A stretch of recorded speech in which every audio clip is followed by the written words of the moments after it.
welcome to Joy in Our Town. I'm Sherry Duckworth, and joining me today is Mr. Charles Fisher. He is with Bridges to Life. Thank you so much for being here today. Thanks for having me. Now, Charles, tell us about Bridges to Life and how you got involved. Well, Bridges to Life is an amazing program, and I first got involved with Bridges to Life when I was incarcerated. I was in the Texas prison system, and I took Bridges to Life as I went to work for the chaplain one day. He said, I want you to take all of my programs and let me know which ones are effective.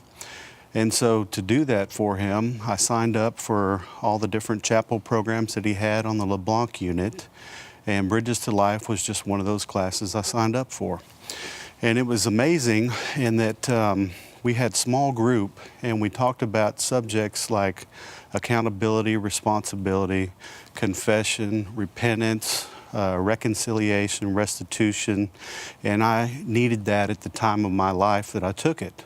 So I felt so blessed that God would put me in this program, Bridges to Life, inside of prison, which helped change my life. And Bridges to Life was something I wanted to do when I got out of prison. And it was amazing how God made that happen by putting me in the front seat of the car of the chief operating officer of Bridges to Life. I was doing another ministry where we were going into prisons to evangelize, and with this ministry, I rode with a friend of mine who was a platform guest, and he was going to one prison and I was going to another, and so I needed a ride to go to the prison that I was assigned to.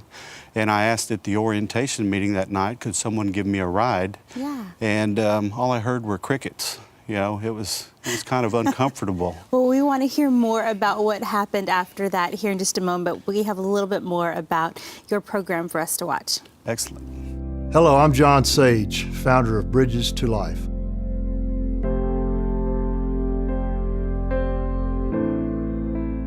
Crime is one of our country's most pressing social problems, and everyone pays. The personal well-being of victims is destroyed, the community at large feels unsafe, families of offenders are torn apart and separated, and offenders have an X on their backs that they must carry forever to try to overcome. I founded Bridges to Life in 1998 after the murder of my sister Marilyn. Since then, Bridges to Life has grown from one project in a prison to over 500 projects in 42 Texas prisons. Our curriculum has also been used in 10 other states and 3 foreign countries. The Bridges to Life intervention is based on a restorative justice model that emphasizes the involvement of victims, offenders, and the community in the criminal justice system. It ensures a systemic way of addressing the issue of crime as it affects everyone. Participants in the Bridges to Life process develop a sense of connection with the criminal justice process that is not typically experienced, a sort of buy-in that leads to real change. This focus on root causes of crime, along with the interconnectedness of participants, provides a high-impact approach to dealing with the harm caused by crime and discourages inmates from committing future acts of crime. Through the 14-week curriculum-based process, both victims and offenders tell their story. Victims who many times feel alienated, afraid, and re-victimized by the criminal justice system begin a healing process that allows for forgiveness and empowerment. Offenders, many of whom have never even considered how their actions have affected their victims, their families and friends, and society at large, hear firsthand from victims of crime. Deborah, a Bridges to Life graduate, eloquently described the essence of the program to over 400 people at one of our annual luncheons. She said, "It was hope in a very dark place, love in a place where hurt, anger, shame, and humiliation are the rulers, kindness where rudeness and ugliness live, morality where immorality is stored, remembrance where most have been forgotten, a time of love and understanding to those who have never known such, the freedom to be who I was intended to be." After spending over 10 years in prison, Deborah has moved on to receive an associate's degree and is a licensed counselor at a halfway house in Houston. She is now helping other offenders heal from problems similar to those she experienced. Charles, from your experience, why do you think Bridges to Life is so effective? Well, as the video stated so eloquently, the hope for the hopeless is the main focus. The stories, the perspective of an offender being able to see from a victim's point of view what crime actually does to the victim and their families and society in general. And I think that having that perspective, it changes the way that the offenders think about what they do and the decisions that they make. And for me, that really gave me a way to deal with life's problems. And it gave me a way to handle situations that I wasn't prepared to handle before, that I handled with drugs or alcohol. And the Bridges to Life model, the program that we teach, each week leads the person into a different tool that they can use to have success in their life. Talk to me a little bit about why you think they don't consider, why the person who is in prison doesn't consider the victim. What's going on in their mind? Help us understand that. Well, most people that wind up in prison have a very selfish attitude. They have also been victims themselves, and hurting people hurt others. Right. And one of the things that happens in prison is they get put into an environment that is a dangerous environment. So they have to be very selfish in the ways that they act. They have to be very self-centered in the thoughts and the choices that they make and the consequences. They're already in prison. Oftentimes they don't consider what would the next right thing be. They always consider, what do I need right now? So it's more of a survival mentality. How do I survive? How do I protect me? Absolutely. So others just are not considered, and so Yeah. it seems like a very lonely place to be mentally and in their hearts. Well, oftentimes that's exactly what it is. Most men and women in prison probably haven't heard from home because they've used up all of the resources of the relationships they had at home. There were times in my life where my family didn't want to have anything to do with me because they had done everything they could to help, and I had taken their help and used it and abused it. Yeah, that is so difficult to think about and for us to wrap our brains around. And I'm so glad you're here to bring us some understanding of what's going on inside the minds and hearts of those who are incarcerated. We have more for our viewing audience to watch today to help bring some more understanding. Take a look. My daughter, Mitzi, was murdered on her 21st birthday. And to say that it changed my life is really grossly understated. Paula Kurland is one of 300 volunteers who make up the team of Bridges to Life. The most difficult thing for me has been taking the responsibility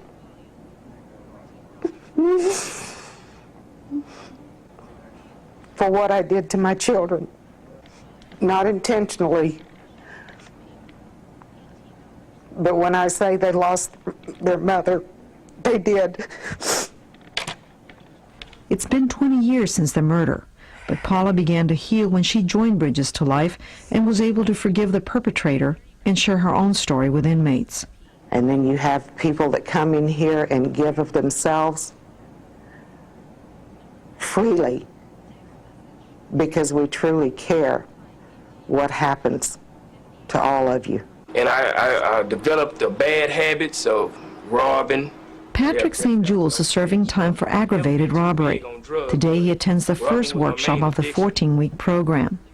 The group discusses taking responsibility for your own actions. I never visualized what a victim went through. I didn't care what a victim went through. But after hearing their side of the story, it made me think like, I wouldn't want that to happen to me, and I want to get a better understanding or where I'm trying to go in life. I know if I change my pattern, my thinking pattern, I can walk away from this criminal lifestyle. And Bridges to Life is that kind of path that way, because it deals with responsibility, accountability, repentance, listening to the victims and how they forgive the people who had wronged them, And I was like, if they can forgive a dude who done did these heinous acts to him, which have probably been me in another circumstance, if they can forgive me, why can't I forgive? All the frustration, the pain, and anger I had built up in me, I let it go. And now I'm a happier person from it. Sage eventually wants to spread the Bridges to Life program to all prisons around the country. It's about others. It's about helping others. When you get out of yourself and help others, that's really what life's about. Wow, there's so much to unpack after watching that. I have so much I want to ask you, but the word that stood out the most for me was forgiveness. Yes. Can you talk to me about the importance? Well, the importance of forgiveness is that, first of all, we ask God for forgiveness. And as an offender, that is a humbling experience, because so many years these men and women feel separated from God. They, any belief that they may have had because of the circumstances of their life, they may have fallen away from a relationship with trusting in God. So you ask God for forgiveness. Then you have the forgiveness of, I forgive you for what you've done to me. And that's easy to do because you have control of that forgiveness. And then you have to ask to be forgiven for the things that you've done to others. Right. And then finally, you have the forgiveness of self. And to have success in their life, these men and women, we have to learn to forgive ourselves. And we move forward so we don't get stuck in the same place in our lives. And speaking of that, I'd like for you to explain to us the word recidivism. Okay. Well, recidivism is the opportunity that a man or woman getting out of prison has to recommit an offense within 3 years of being released from prison. And oftentimes what happens in recidivism is that they'll commit a crime even worse than the crime that they went to prison for in the first place. For instance, a possession of a controlled substance becomes a burglary, or even worse, aggravated assault. And an aggravated assault or a burglary becomes a murder. And so recidivism is tracking the opportunity that a man or a woman getting out of prison has to recommit an offense beyond prison. And with Bridges to Life, we have a 14.3% recidivism rate versus the state of Texas that's about 35% of the offenders recommit a crime and go back to prison. And so for the Bridges to Life graduates, we actually track their statistics for up to 3 years. It sounds like you all have some success here in what you're doing in this program. For those who are watching today and are curious and would like to learn more, how can they learn more about your program? Well, they can go to the bridgestolife.org website, and we have information, and we have videos that they can look at on the website. If they click on the staff page, they can see the different regional coordinators that we have in the different areas of the United States, as well as the different regions here in Texas. And they can send an email, or they can make a phone call to one of the coordinators or one of the staff members, and we'd be more than happy to send them a fact sheet for Bridges to Life, or we would send them a promotional video that they could share. And what we do is we just want to get more people to volunteer to come into prison to facilitate these programs for these offenders. Excellent. Thank you so much, Charles, for being here today, and to Bridges to Life for what you're doing to bring hope to our community. And thank you all for watching us today. Enjoy in our town.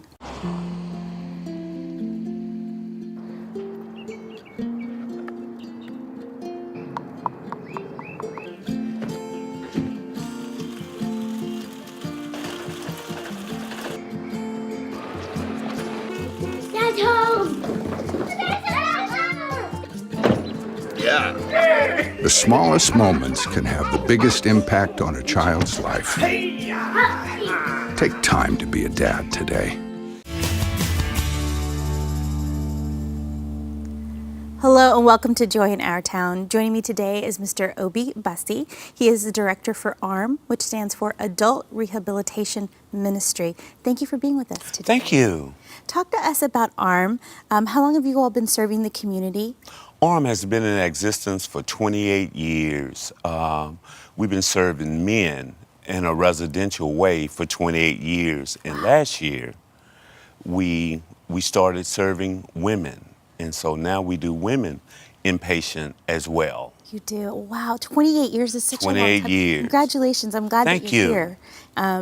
Unfortunately, this is a big need in our community right now. It is. Substance abuse has been a problem in our country for years, and now with opiate addiction and things like that, it's an underserved need in our country. Yeah. Do you feel like accessibility has grown quite a bit over the years?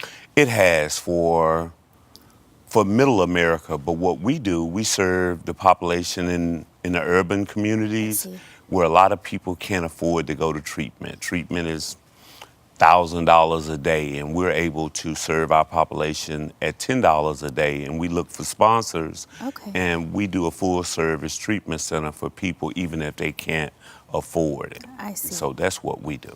Okay. Well, we have a little something for our audience to watch. Take a look.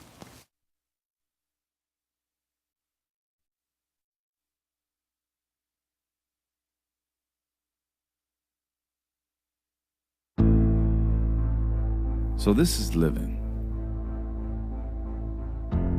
Every single day is like a blessing we've been given. I keep my scars hidden behind the bars of this prison. I keep my flaws tucked right behind my front, sucking up this blunt. I don't give a, hey, what's up? How you been? Cool, man, I'm doing me. Chiller than the Arctic, but burning like a 3rd degree. I'm open like a surgery. I'm searching for a crutch. It's as natural as putting antiseptic on a cut. Heal me. I fiend for my fix. There's a void on the inside. I fill it up with fluff to avoid where my sins lie. I'm talking puppy dogs and ice cream. Caffeine, nicotine, puffing on a pipe dream. Daddy needs a new pair of anything. Maybe you relate. Lay your head upon my pillow, wake up with a clean slate.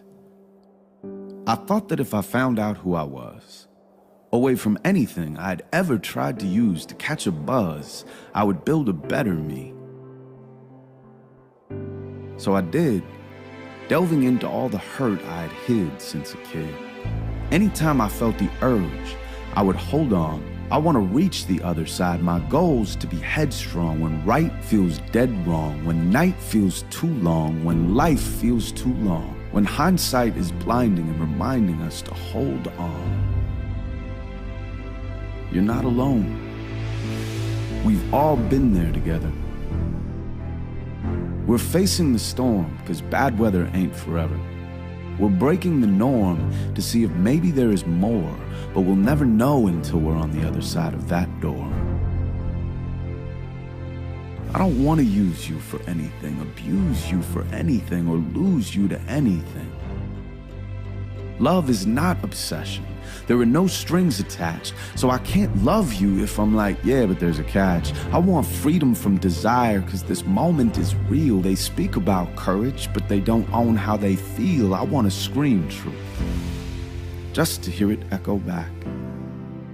I don't need your validation. This is truly where I'm at. See, this poem is for the lost and the found, who've been tossed to the ground, who've been crossed by their friends. Get up, stand your ground again. Make your heart the strongest muscle that you've got, then let it guide you in the dark till you reach the other side.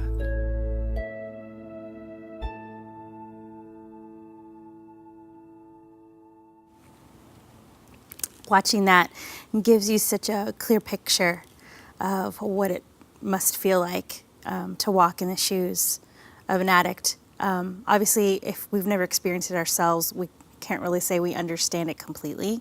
But to hear the emotions in the words and in the visuals of that, I think kind of helps us understand a little bit more of the pain. And then to see the joy at the end and the hope at the end. And I feel like maybe that's where ARM comes into play, is to bring that hope, to provide them with that light at the end of their tunnel, if you will. Talk to us about your success. How do you all measure that when you're working with somebody who has addiction? Well, we measure success. We're a nonprofit organization, but we're a part of the church. We look for a complete transformation. Addiction is just completely destroys lives, and they're powerless. They're at the lowest point of their lives, and not only the individuals, but their families as well. And so we measure success when we see our clients come in and they get clean and they become fully functioning, and we see their families restored as well. And you all partner with local churches, or a particular Yes. one? Yes, with several, but ARM is a ministry of Golden Gate Missionary Baptist Church. It started out as an outreach and street ministry, going out and feeding the homeless, and it just grew into a nonprofit, and now we're a residential ministry, but we are arm of the church, if you will. Oh, I love that. You're an arm of the church. Yes. I think that's really cool how that kind of plays into the local church. I love that you all have taken responsibility and that you have found a place to allow the local church to be a presence in the community in such a powerful way. Can you talk to our audience a little bit about your view on the importance of the local church doing ministry like this? We believe that the church is the change agent. There's a lot of great programs around our country, but we believe that having Christ and biblical principles as a part of the program is what makes us have our success. Last year, our success rate was 78%. 78% of our clients that enter into our program completed the program, and the national average is 2%. And so we contribute that to the grace of God. Absolutely. His grace is always sufficient. And again, I think it's great that your church has taken this responsibility on, that ARM has been around for as long as it has been. Right. And it's even more wonderful to hear that now you are reaching your arm out to the women in the community as well who are suffering from addiction. We have a little more for our audience to watch, so let's take a look.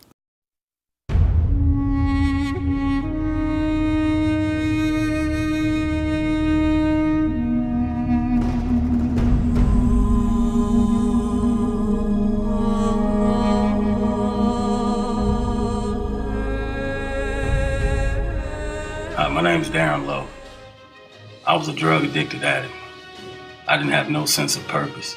I was totally lost. But through Arms Ministry, I've learned to be honest. I've learned to be open-minded.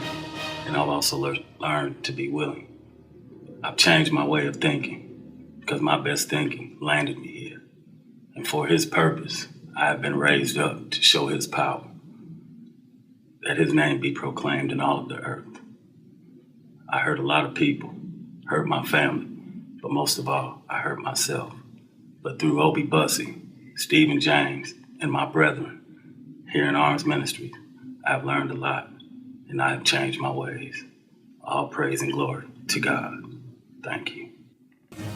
But for His purpose, I have been raised up to show His power so that His name may be proclaimed in all the earth. I'm Jacob Wickenheiser. Came to the Arms program in March of this year. Came for addiction. And my life became unmanageable, and knowing that I'm a man that needed direction in my life, that addiction overcame my life, and with the Arms Ministry, they showed me a new direction, how to become a man of God. I lost my family, I lost my children, I lost everything, but with the Arms Ministry, it showed me how to become a man of God. Started going back to church, started reading my Bible, started being more involved in the community. And I thank God for that lifestyle change that God has given me, showing me grace through His power, through His love, and through His Almighty, how He's given me that grace to move on, to move forward, and to be the man that He wants me to be. It's always so powerful to hear the testimonies of those who have been through programs like this and to hear how it's affected their lives. How long does it normally take for them to go through your program? We have a 3-phase program. Our first phase is a 6-month program. One of the unique things that we do is the first 4 months, they don't work, they don't leave the premises. We just focus on individual counseling, group counseling. They participate in the life of the church. They sing in the choir. They go to prayer meeting. And then after 6 months, after the second 2 months, then they complete phase 1. If they need a place to stay and then they can continue and stay up to a year, And then relapse is always a part of addiction. And so we have a relapse intervention phase for our program that if our clients go out and they relapse for whatever reason, they can come back and we reassess them and get them back on the right path. I love that you already have that in place, that you know that, hey, we know that you're not perfect. We know you're going to struggle. So we actually have this in place because we know this happens. It's part of the reality of the process. I also love how you have them serving in the local church. You said you have them volunteering and doing things like being in the choir. How often do you have clients come back and want to be a part of the ministry? Our alumni, as we call them, are a very active part of our program. We have about 50 active alumni clients. They come back, they teach the AA and the NA meetings. We have a food drive where we serve about 100 families a week, and they help package that food up and give it to the community. We have alumni breakfast every Saturday. Matter of fact, in the morning at 7 o'clock we have it, and we have about 50 men that have come through our program that'll come back for Bible study and to fellowship and to eat. That's wonderful. Now, as the director of ARM, what would you say to our audience today about what the greatest needs are for this particular ministry? In nonprofits, it's always volunteers. We have several points of entry where volunteers can come, whether it's grant writing, whether it's coming and answering the phone, teaching Bible study or AA, NA meeting, counseling. And so that's how small nonprofits keep their costs down, is using the community as volunteers. And it also gives the volunteers in the community the opportunity to serve. And we believe that the people that come and serve get as much benefit as we get from them. It's just gratifying to see life change. Yes. So for those watching today who are inspired, where can they reach you? They can just go to our website. There's applications, and the website is armdallas.org, armdallas.org. Well, I just want to say thank you again, Obi, for being here today, and for what you all are doing in the community to help, the people who are wanting to become clean and wanting to live a different lifestyle, and you provide hope. So thank you. Thank you. Thank you for the opportunity. And thank you all today for watching us here at Joy in Our Town.